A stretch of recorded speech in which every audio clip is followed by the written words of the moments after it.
정리화하고 온갖 생명과 안전에 관한 규제를 완화하는 정부 정책들이 시행됐습니다. 병원을 영리병원화하고 줄기세포, 유전자 치료제 등 생명과 안전에 관한 규제를 대폭 완화한 조치 때문에 국민들은 의료비 폭등과 내가 병원에서 받는 의료가 합당한 것인지에 대한 의심과 불안, 이런 것들을 갖게 만들었습니다. 우리는 이런 의료민영화 조치들을 도저히 이해할 수가 없었습니다. 그런데 바로 차병원 그룹과 비선 실세들이 결탁한 사적 이익 때문에 이런 말도 안 되는 의료민영화를 추진했다는 것이 바로 드러나고 있습니다. 우리가 아무리 국민 생명과 안전에 도움이 되지 않고 의료 발전에도 도움이 되지 않는다라고 외쳤던 것이 정말 허탈하고 분노를 하지 않을 수 없는 상황입니다. 박근혜 정부의 의료민영화는 4차 투자 활성화 대책이라는 이름으로 시작됐습니다. 바로 그 핵심 내용은 영리자회사와 부대사업 확대였습니다. 우리는 병원에서 도대체 국제의료 회의업이나 의료 수출 이런 것들이 무슨 환자 종사자 편의와 관계에 있는 부대사업인가 의문을 가졌습니다. 그런데 바로 차움에서 사우나와 스파, 피트니스, 건강관리 서비스, 국제의료와 같은 것들을 하고 있었고, 차병원 그룹에서 차병원 줄기세포 화장품이라는 것을 팔고 건강기능식품을 팔고 있다는 것을 알게 됐습니다. 바로 이런 말도 안 되는 부대사업 확대, 온 국민 100만 명이 반대 서명을 했던 부대사업 확대가 바로 차병원 그룹을 위한 것이 아니었나 하는 의심을 이제 하지 않을 수 없다고 생각합니다. 그리고 또한 한국의 모든 병원은 비영리 병원인데 그 비영리 병원 아래에 영리 기업으로 자회사를 둔다는 말도 안 되는 발상은 도대체 어디서 나왔는가를 의심하지 않을 수 없었습니다.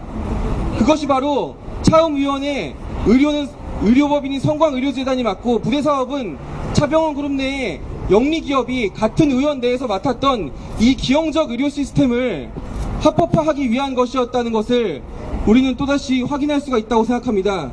바로 이런 의산복합제가 한국 의료 전체를 영리기업화하고 의료비를 폭등시키고 불안한 의료를 만드는 주범이 되고 있었다는 것을 우리는 지적해야 된다고 생각합니다.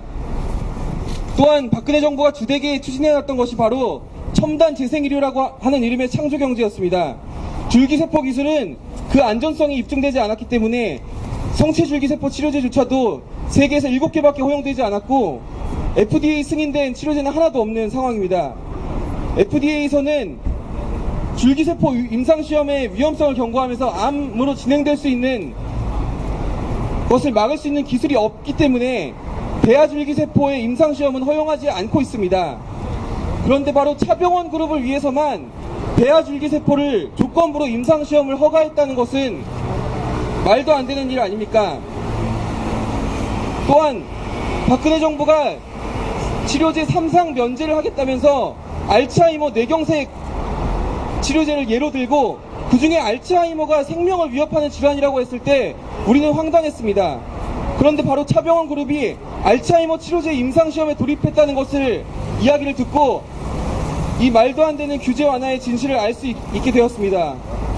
바로 이런 말도 안 되는 시국 속에서 불과 며칠 전에 민주당의 전해숙 의원을 중심으로 첨단 재생의료법을 대표 발의하였는데 바로 이것은 최순실 특혜법입니다. 줄기세포 치료제 등 재생의료 관련된 각종 규제 완화를 담고 있는 이 최순실 특혜법을 민주당을 중심으로 새누리당 김승희 의원과 함께 대표 발의한 민주당도 정신을 차려야 한다고 생각합니다. 그리고 마지막으로 중요한 것은 이 차병원 그룹의 경영진에